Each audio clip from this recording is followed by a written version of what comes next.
अस्सलामुअलैकुम वरहमतुल्लाहि व बरकातुहू।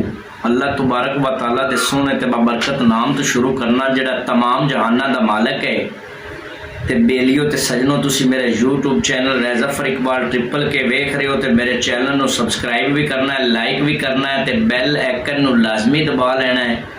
ते अज दी जिहड़ी गल है ना छोटी जी है पर मज़ेदार बड़ी है, थानू चस जरूर उसी गल सारी सुननी है कि अमरीका ना एक नाई होंदा है ते उनकी अनोखी गल ये होंदी है भी वो जिंदे भी वाल कटदा है, शेप बनाउंदा है, कोई भी काम करदा है ना वो पैसे नहीं लेंदा।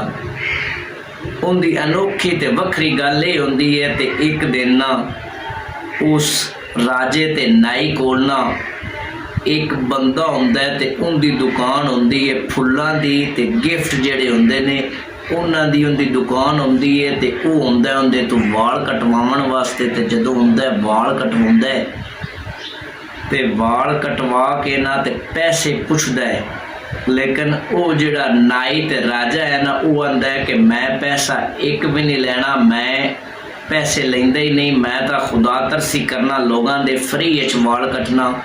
वो चला जाता है। अगले दिन राजा ते नाई हुंदा है ते दुकान दे अगे की वेखदा है कि काफ़ी सारे फुल पे ने ते कुछ ना गिफ्ट भी पैक होए पे हुए ने।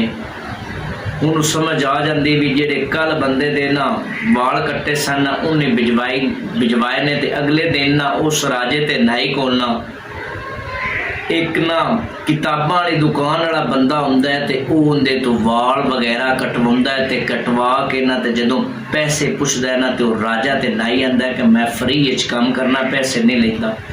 वो भी चला जाता ते अगले दिन ना काफ़ी सारियां ना वो जिहड़ा राजा ते नाई हुंदा है उनदे अवाम दे अगे ना काफ़ी सारियां किताबां ते कापियां पईयां हुंदियां ने।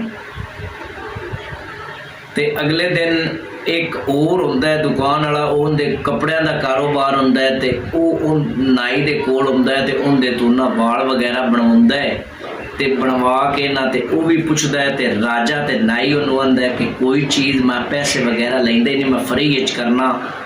वो भी चला जाता है। ते अगले दिन उनके वास्ते ना कुछ पैंटां ते कुछ शर्ट वगैरह काफ़ी सारियां उनके दरवाजे ते आ जांदियां ने।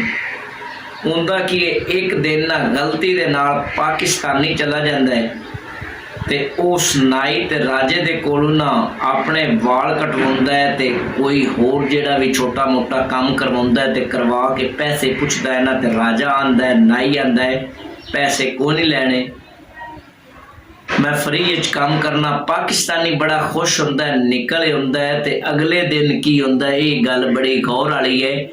अगले दिन ना जदों राजा ते नाई हुंदा है ना वो की वेखदा है कि उनकी दुकान ते उनका जिहड़ा हमाम है ना उनके अगे ना बंदियां दी लैना लगियां होईयां ने। तकरीबन 100 तो 200 जिहड़ा बंदा हुंदा है पाकिस्तानी हुंदा है ते जिहड़ा वो वाल ते अपना होर कोई काम करवाउण वास्ते हुंदा है। ते थानू बेलियो ते दोस्तों मेरी गल दी सारी समझ आ गई होएगी। ते अल्लाह ताला मेरे बेलियां तो सजना नू खुश रखे। अल्लाह निगहबान।